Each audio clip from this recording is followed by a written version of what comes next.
thank you for joining us. My name is Shelley Euing, and the people joining me are some of those you see protesting in front of Danielle Smith's constituency office in Medicine Hat every Saturday. We are all residents of Medicine Hat. We have come together to protest, on different occasions and on many different subjects, but inherent in all of them is a lack of transparency, integrity, and accountability displayed by this UCP government. That has never been more evident than it is in regarding the government's actions to suppress the facts of the procurement and conflict of interest scandal. The UCP have refused calls from across Alberta for a full public inquiry, which would bear the facts of this case to all Albertans. Instead, the UCP has attempted to convince Albertans that investigations that they have been forced to initiate are sufficient. We disagree. They are not. Investigations that have no teeth, no legal access to the information, no subpoena power, which will land on the desk of Danielle Smith, will not uncover the facts for Albertans. The RCMP investigation may well elicit more facts, but its conclusions will be years down the road. Albertans, you deserve better. You deserve to know the truth. Therefore, we only see one option that has the capacity to bring all the facts to light.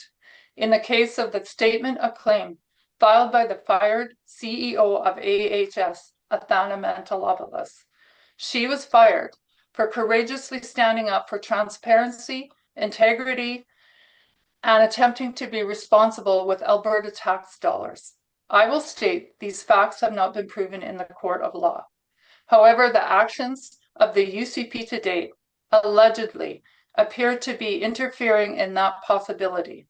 This case may be the only opportunity that Albertans will get to learn the truth. This case must be fully tried in a court of law. It has come to all Albertans' attention through the media that while using our tax dollars, the UCP have hired not just one, but two of the most prestigious law firms in all of Canada. Their defense strategy appears to be to overwhelm Ms. Mentzelopoulos' legal counsel in a proverbial paper storm. We ask this question: is the UCP's intent that this case never see the inside of a courtroom? Are our tax dollars being used to keep the truth from us? Therefore, as Alberta citizens, we have made the decision that we will do what we can to support this case to follow through to its conclusion, so the facts are made public for all Albertans to see. We are announcing today that we are starting a GoFundMe for Athana Mentzelopoulos and ask that if you can, all Albertans support it in the pursuit of transparency, integrity, accountability, and justice. In anticipation of questions that you may have of us, no, Ms. Mentzelopoulos did not ask us to start this GoFundMe. We felt it was simply the right thing to do, to support her and for all Albertans. Yes, we have gotten approval from Ms. Mentzelopoulos to sponsor this GoFundMe. Any communications that we have had with her are confidential and private, and we will not respond to questions regarding that. The procurement and conflict of interest scandal has exposed disturbing patterns of questionable decision-making, alleged interference in independent investigations, and attempts by the UCP under Danielle Smith to shield themselves from scrutiny and accountability. This is why we are doing this. The lack of accountability within the UCP government is obvious. They have changed the laws regarding access to information and for the media and the public. Access to information is a fundamental right of all Albertans. These changes are restricting critical facts regarding government actions, decisions, and communications. This is why we are doing this. The timing and removal of key officials and entire boards is questionable. Are the UCP trying to silence voices and eliminate the possibility of anyone feeling that they can freely speak the truth? This is why we are doing this. We would like to once again ask, if they can, Albertans to donate in the pursuit of transparency, integrity, accountability, and justice, not just for Albertans, but because Athana Mentzelopoulos deserves her day in court to speak her truth. And if the truth be told, it takes the financial means to do so. This is why we were doing this. I thank you for your consideration today. I just wanted to say we will be sharing the GoFundMe across social media once it's published, and we just want you to keep it in mind. Thank you very much. Thank you, Shelley. That group is not going to take questions at this time, but I'll move on directly to Dr. Paul Parks for his statement. Hello there. Thanks, everyone. I'm Dr. Paul Parks. I'm an emergency physician down in Medicine Hat, and just to be very clear, I'm speaking here. The opinions are my own, so I'm not speaking on behalf of any organization. But I definitely am speaking and advocating in support of this cause to support the GoFundMe that's being announced here today. So just a couple comments. The wrongful dismissal lawsuit brought forward by Athana Mentzelopoulos against the Alberta government is not just a private employment dispute. It's important to know that it directly relates to the fundamental principles of transparency, fairness, and due process. Ensuring this legal case proceeds is not simply about an outcome for one person. It's about protecting the ability to speak truth to power and to defend the public's right to know critical concerns involving our healthcare system. Ms. Mentzelopoulos has alleged serious wrongdoing, that political interference and corruption within the Alberta government are actively undermining the healthcare system, putting lives at risk by making it harder for Albertans to access the care that they need in a timely fashion. These are allegations that every Albertan should care about. They demand a full, transparent airing, not legal gamemanship designed to bury them. Yet instead of allowing the facts to come to light, the Alberta government appears to be using taxpayer money to wage a war of attrition against Ms. Mentzelopoulos. The overt plan is to hire multiple legal firms and to drag out the legal process. Government intends to wear down her smaller legal team, consume its resources, and to prevent critical information from becoming public. This is not justice, and it is not fairness, and it actually strikes as an abuse of power that will undermine some of the democratic processes and accountability within our legal system. Transparency is not optional in matters that affect the health and safety of millions. Albertans have the right to know whether political decisions are compromising their healthcare. They deserve answers and not obstruction. Shielding government misconduct behind closed doors only deepens public mistrust and jeopardizes confidence in the institutions meant to protect the well-being of every Albertan. Fairness demands that individuals like Athana, who are willing to stand up and speak out, are given a real chance to have their cases heard. When government uses public funds and institutional power to silence whistleblowers and dissenters, they send a dangerous message that truth can be outspent, outlasted, and suppressed.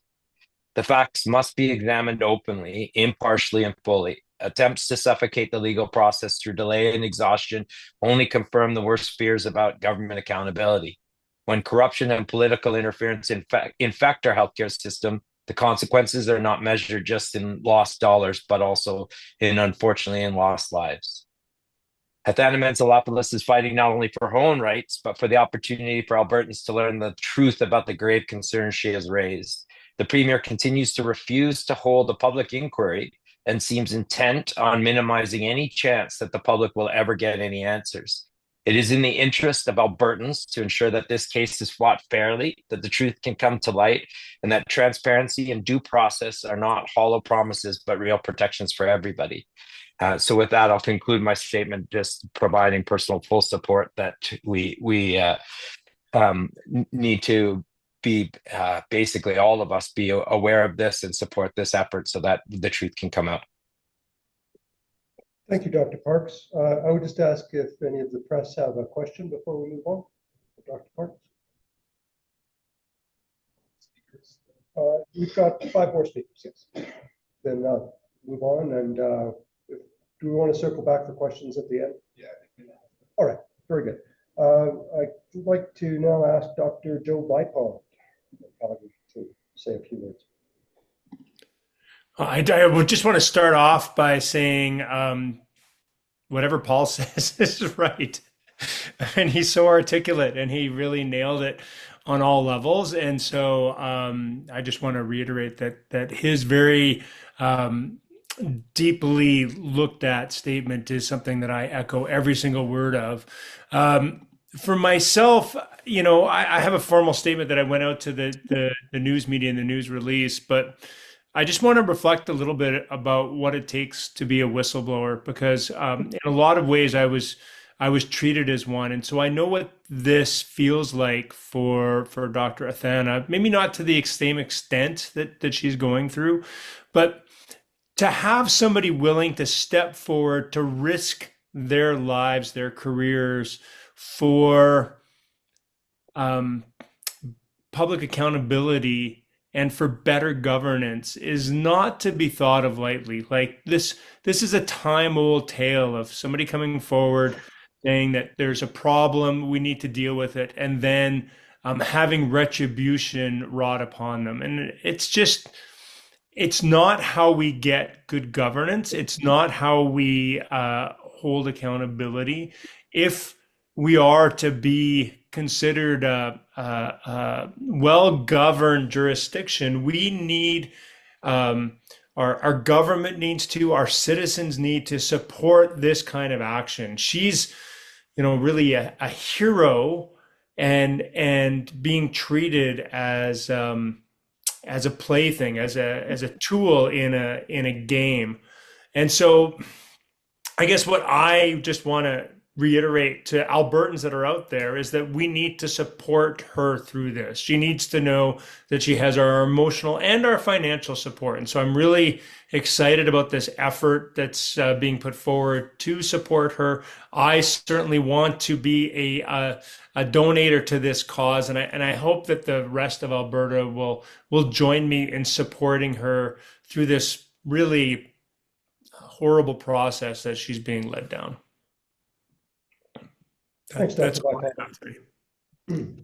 I just wanted to pick up on one thing that Dr. Vipon said there, which is in her statement, it was noted that one of her board members warned her of her personal safety because of the action she was taking. And I cannot believe that we're in such a backwards province that sort of thing can happen. Regardless, please move on. Dr. Esther Tails, if I could ask you to come up.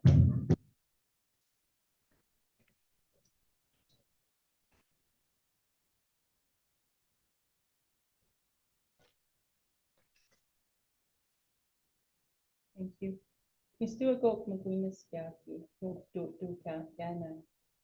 My name is Dr. Esther Tails, and I come from the Blood Reserve. I've been practicing family medicine for over 25 years and worked with Alberta Health Services for over 15 years.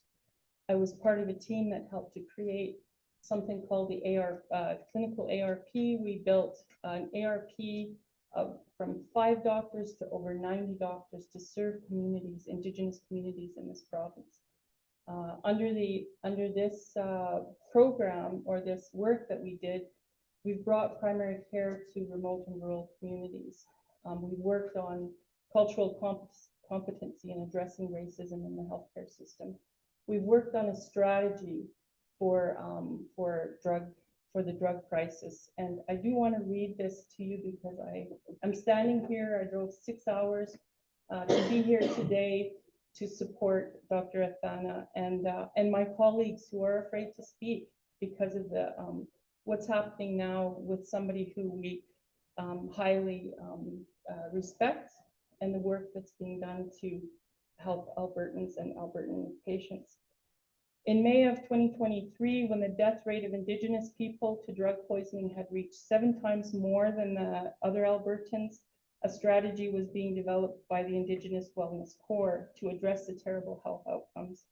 The strategy, including developing a continuum of care for addictions and mental health, which required a public health physician, would help to help us execute the strategy.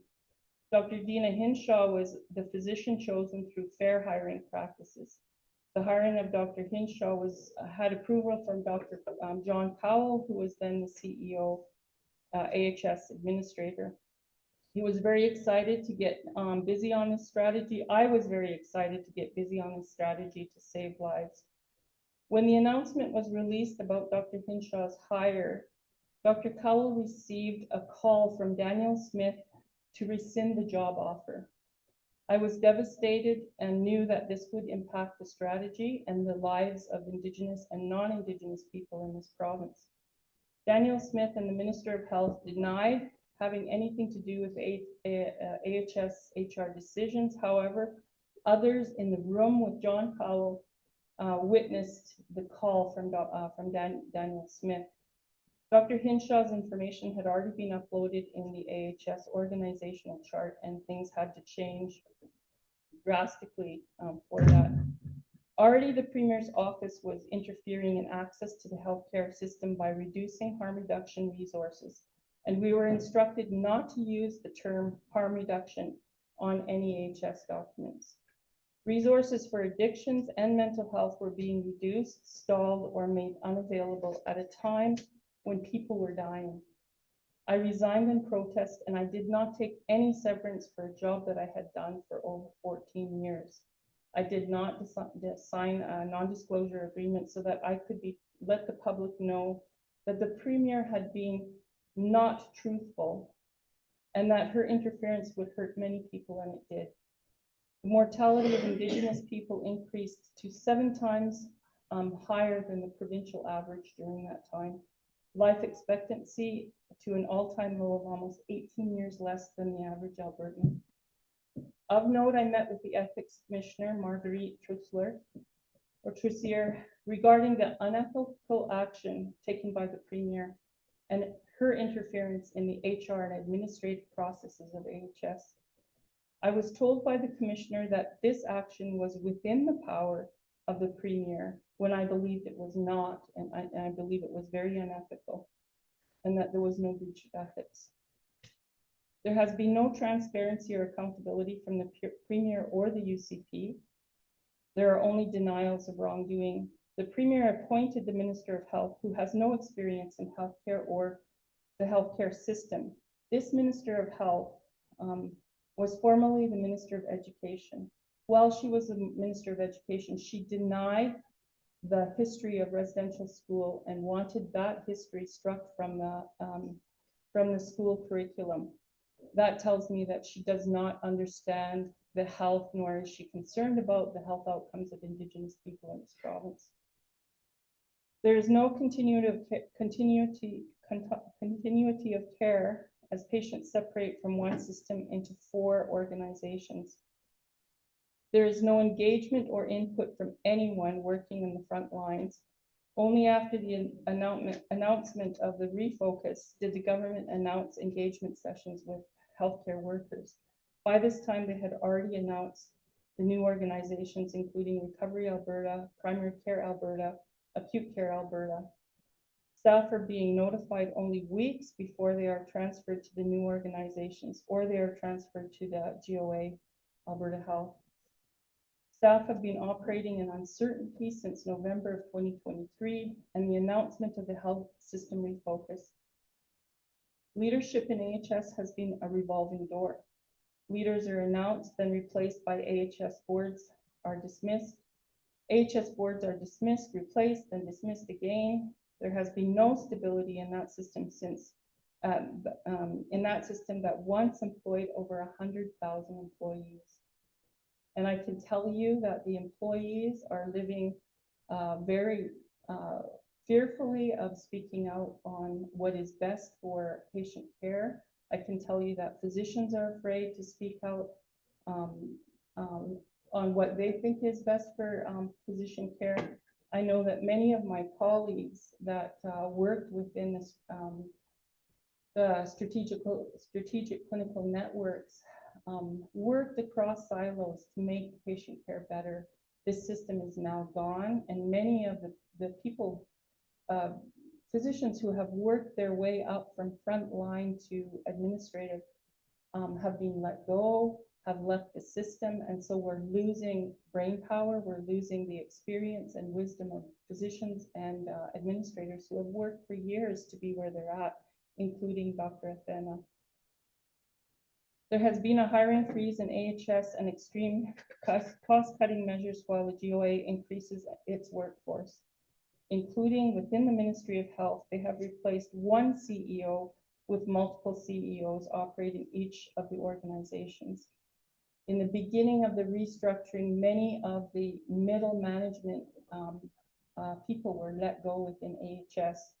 This is directly in opposition from what they were saying. They were cutting costs and they were wanting to make it more efficient. This is exactly the opposite and very inefficient. The newest CEO replacing Athana was the Deputy Minister of Health. This is a conflict of interest, as he was in the position of being informed of the allegations of corruption. Only after public outcry did Andre Tremblay step down as Minister of Health. The Premier and the Minister of Health have a track record of dishonesty and covering up the truth. This is affecting patient care. There has been no fiscal accountability. Rather, they are spending even more money for this attempt at refocusing the healthcare system. I understand the importance of being concerned about the efficiency of healthcare service delivery to Albertans, and that the chaos and non-accountability to all Albertans results in greater mortality and morbidity. Dr. Athana has only worked for the betterment of patients in Alberta and should be supported still in aiming for the best interest of all Albertans. Only with a public judicial inquiry will the truth be exposed. And I really ask for your support for Dr. Athana in this fight for justice and for better outcomes for Alberta patients and Indigenous patients. Thank you. Thank you, Dr. Tails, for that.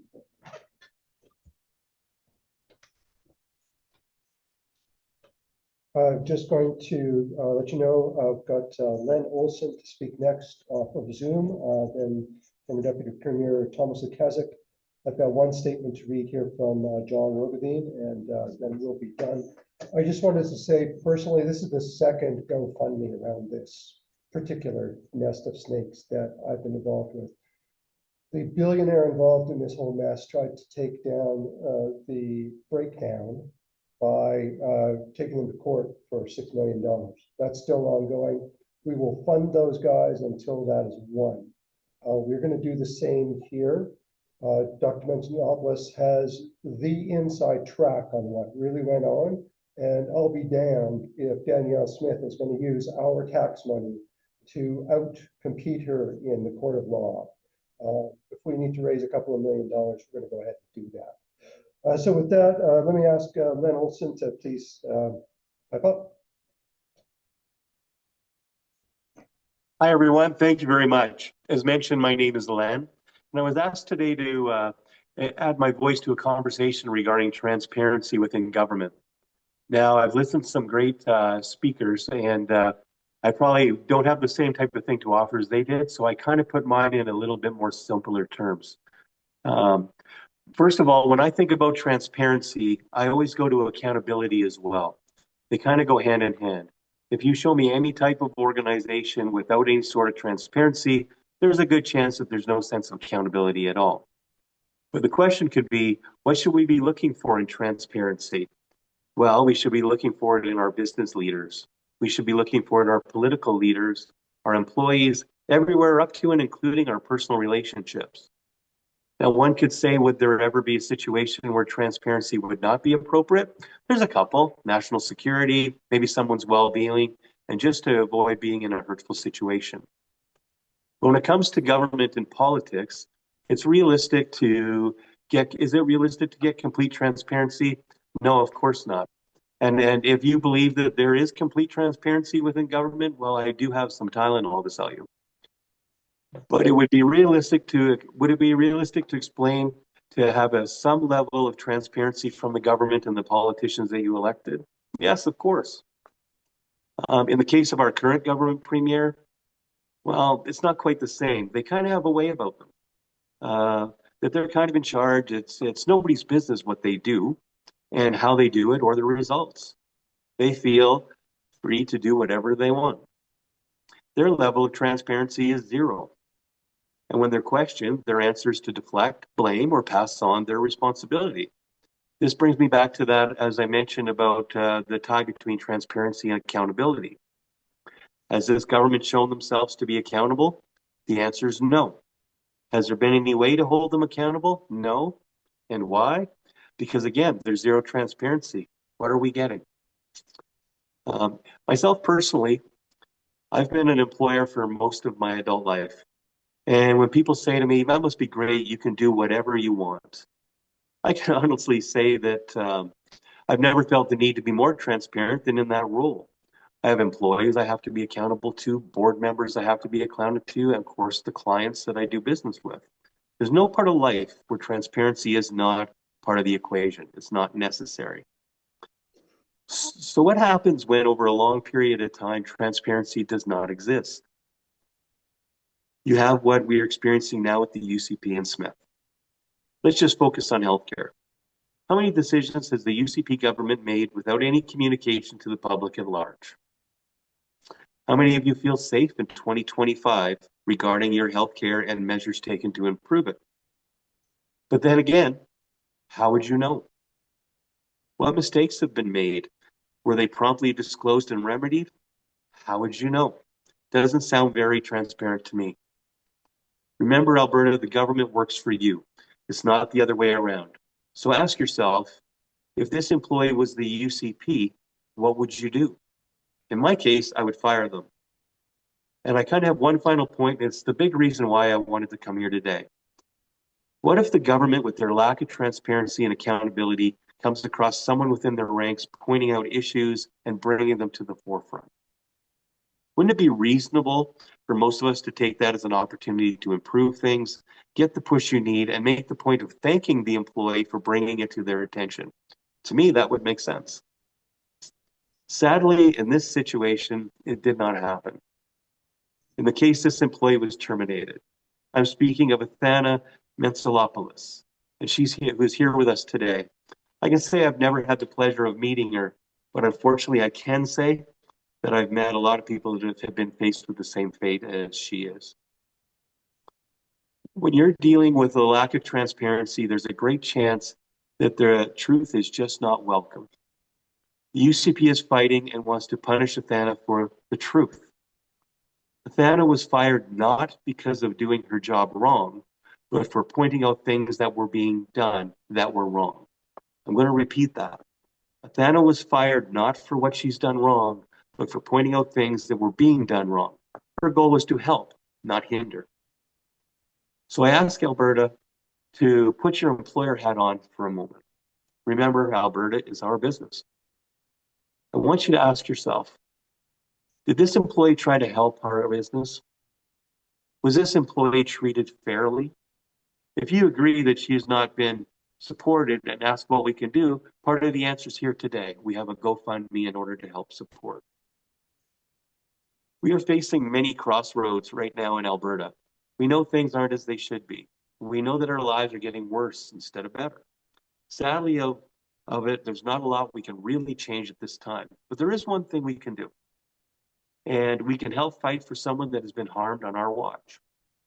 Let's put our support behind Athana. She's not just fighting our government for herself, she's fighting for all of us. Thank you for your time. Thanks, Len. I'd like to invite Thomas Kazik up. I'm very pleased to see Thomas. I know he doesn't get involved in these sort of things very often. Every time he sticks his head up, he gets so much flack. But I appreciate it, man. Thank you, and thank you for having me. You are correct in stating that it is not often that I take a position on matters that are public, and particularly those that are before courts. So let me first say that it is not my intention to in any way prejudice any outcome or any process that is currently undertaken by authorities. And nor have I ever spoken to Dr. Athana Mentzelopoulos or any of her legal counsel.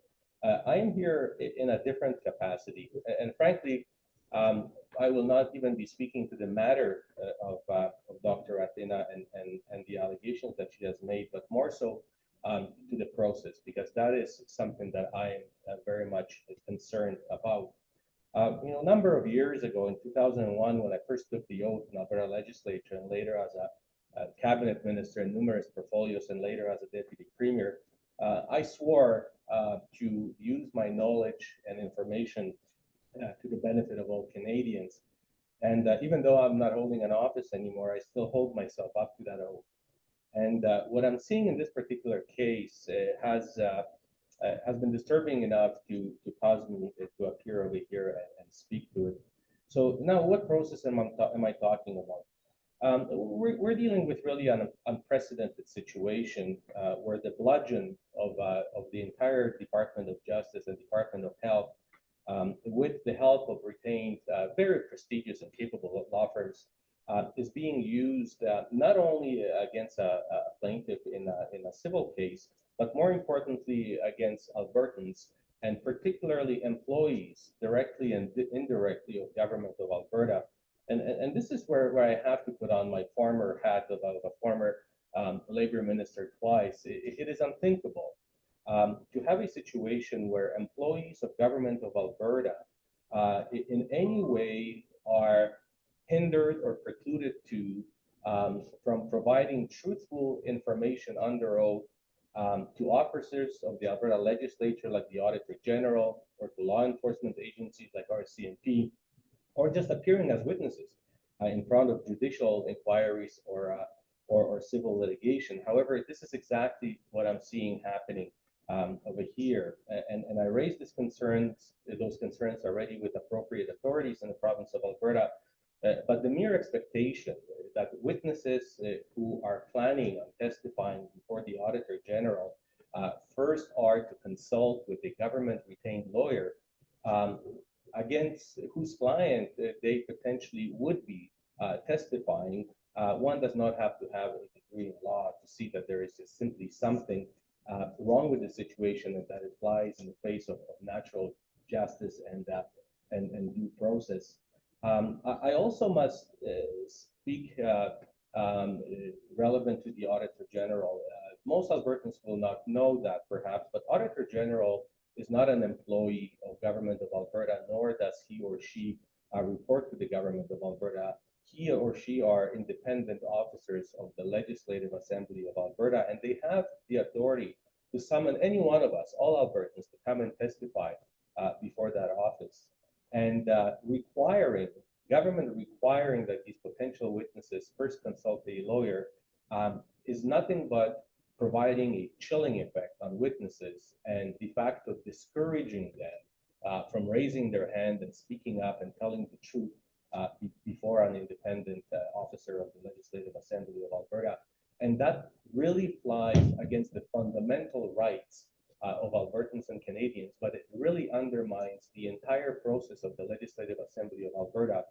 If the officers of the Assembly of Alberta cannot be independent and cannot summon witnesses and cannot have these witnesses testify without any fear or recourse, then the entire process is questionable and should be questioned by all Albertans.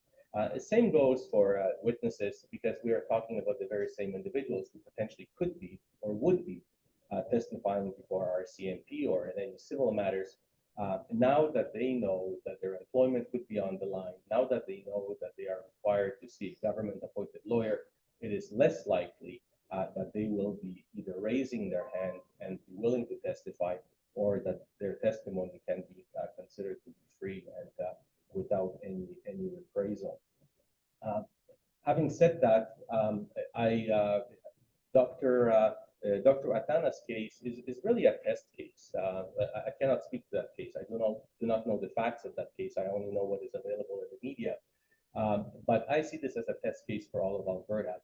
If we allow this process and this very overt manipulation of the process by government of Alberta, but particularly by the Department of Justice and Department of Health, to go on, we will simply normalize wrongdoing in this province, and we cannot let that happen. So this is the time when I chose to speak up, and I hope that many Albertans will agree that unless we speak up and stand up and defend the process, not necessarily individual plaintiffs or individual complainants, but make sure that the process is transparent, fair, and accountable. The wrongdoing will become normalized, and with time, like the boiling of a frog, we will become immune to it, and it will be the new norm.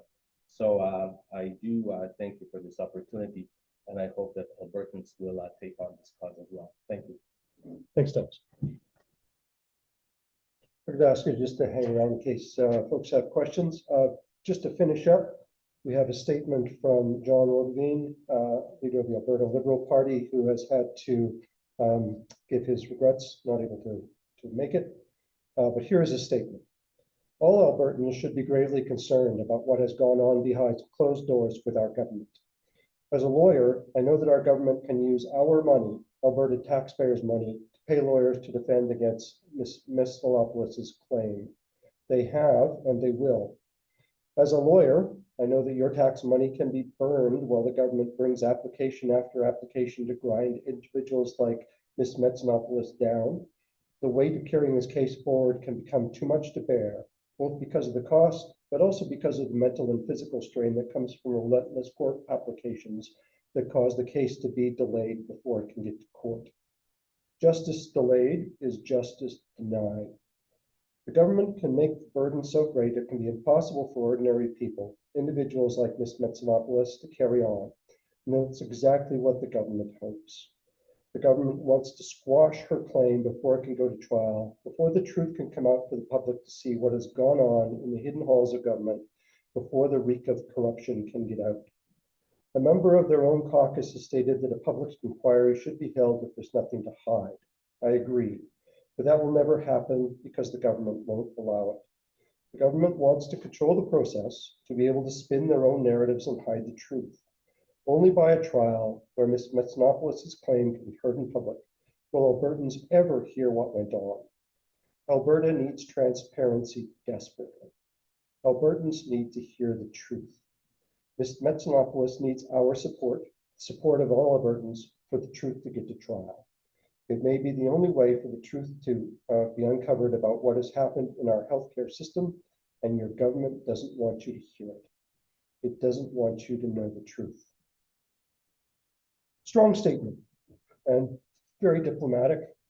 I'm going to be somewhat less diplomatic. I think these assholes are trying to cover up a $500 million boondoggle. But as Thomas has mentioned, there's a process to discover that. So with that, I'd like to thank you all for your time. If there are questions from the media for any of our panelists, now's the time.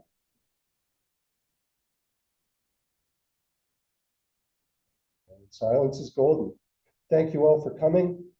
Thanks everyone for participating in this. And again, this fundraiser will be kept going until the case is won.